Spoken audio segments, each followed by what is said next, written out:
कथा सोमवार शिवामुठीची। श्रावण महिना सुरू झाला की श्रावणी सोमवार, मंगळागौर, नागपंचमी, रक्षाबंधन अशा सर्व सणांची रेलचेल सुरू होते।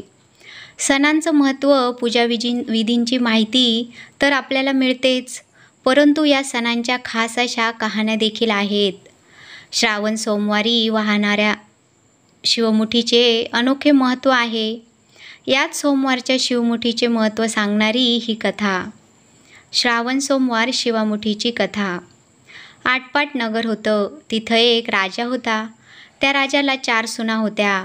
त्यापैकी 3 सुना आवडत्या होत्या आणि एक नावडती सून होती। आवडत्या सुनांना तो चांगल्या चांगल्या वस्तू आणून देत असे आणि नावडतीला जेवायला उष्ट, खरकट, नेसायला जाडे भरडे कपडे, राहावयास गुरांचे घर आणि गुराख्याचे काम देत असत। पुढे श्रावण मास आला। पहिला सोमवार आला।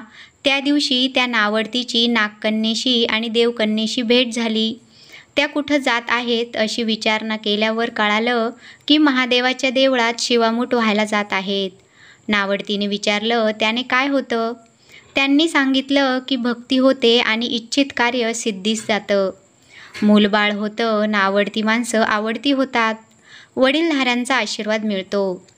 यानंतर नागकन्या आणि देवकन्येने नावडतीला विचारलं, तू कोणाची कोण?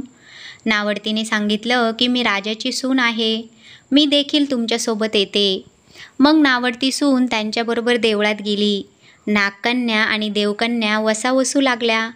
नावडतीने त्यांना विचारलं, काय बोलताय तुम्ही? तेव्हा त्यांनी सांगितलं की शिवामुठीचा वसा वसतो आहेत। या वसाला नेमकं काय करावं? त्यावर त्यांनी सांगितलं की मूठ चिमूट तांदूळ घ्यावे, शिवराई सुपारी घ्यावी, गंध फुलं घ्यावं, 2 बेलाची पाने घ्यावीत, मनोभावे पूजा करावी, हाती तांदूळ घ्यावे आणि म्हणावे, शिवा शिवा महादेवा माझी शिवमुठा ईश्वर देवा, सासू सासऱ्यांच्या दिराभावा ननंदा जावा, भ्रातरा नावडती आहे, ती आवडती कर रे देवा, असे म्हणून तांदूळ व्हावेत। संध्याकाळपर्यंत उपवास नाही निभवला तर दूध प्यावं। संध्याकाळी आंघोळ करावी, देवाला बेल व्हावा आणि मुकाट्यानं जेवण करावं। हा वसा 5 वर्ष करावा। पहिल्या सोमवारी तांदूळ, दुसऱ्यास तीळ, तिसऱ्यास मूग व चौथ्यास जव आणि 5व्यास सातू शिवमुठा करता घ्यावे। पहिल्या सोमवारी सगळं साहित्य नागकन्या आणि देवकन्येने दिलं आणि दुसऱ्या सोमवारी नावडतीस घरून आणायला सांगितलं। त्या दिवशी तिने मनोभावे पूजा केली। संपूर्ण दिवस उपवास केला। जावा नंदांनी उष्टमाष्ट पानं दिलं ते तिनं गाईला घातलं। शंकराची आराधना केली आणि दूध पिऊन निजून राहिली। पुढे दुसरा सोमवार आला। नावडतीने घरातून सर्व सामान घेतला।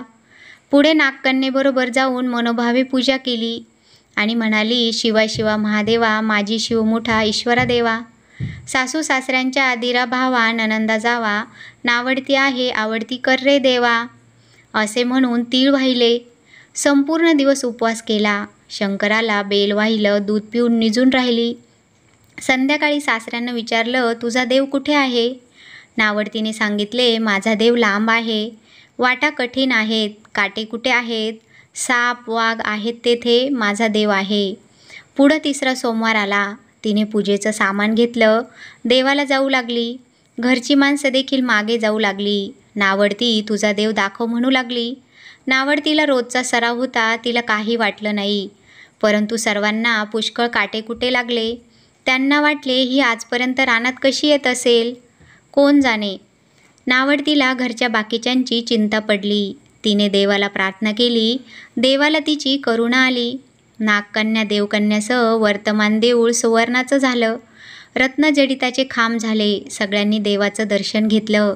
नावडती पूजा करू लागली। गंध फूल वाहू लागली। नंतर शिवमूठ घेऊन म्हणू लागली, शिवा शिवा महादेवा माझी शिवमुठा ईश्वरा देवा, सासू सासऱ्या दिराभावा नंदा जावा, नावडती आहे आवडती कर रे देवा, असे म्हणून शिवाला वाहिली। राजाला मोठा आनंद झाला। सगळ्यांचे नावडतीवर प्रेम वाढले। तिला दागिने घालायला दिले। राजाने पागोटे मंदिरात खुंटीला अडकवले होते। नावडतीची पूजा झाली।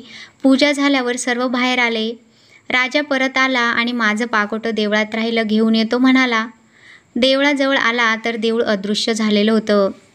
तिथे एक लहान देऊळ होतं आणि एक पिंड होती. त्यावर नावडतीने केलेली पूजा होती. जवळ खुंटीवर पागोटे होतं. ते घेऊन बाहेर आले. सुनेला विचारू लागले, हे असं कसं झालं? सुनेने सांगितलं, माझ्या गरिबाचा हाच देव. मी देवाला प्रार्थना केली, त्यामुळे त्याने तुम्हाला दर्शन दिलं. सुनेमुळे राजाला देव भेटला, म्हणून तिला पालखीत घालून घरी नेलं. नावडती होती ती आवडती झाली. जसा तिला शंकर प्रसन्न झाला, तसा तुम्हा आम्हाला सर्वांना हो. ही साठा उत्तराची कहाणी 5 उत्तरी सुफळ संपूर्ण. कथा आवडली असेल तरच व्हिडिओला लाईक करा, शेअर करा आणि अशाच नवनवीन कथा ऐकण्यासाठी माझ्या मराठी कथा या चॅनलला नक्की सबस्क्राईब करा. धन्यवाद.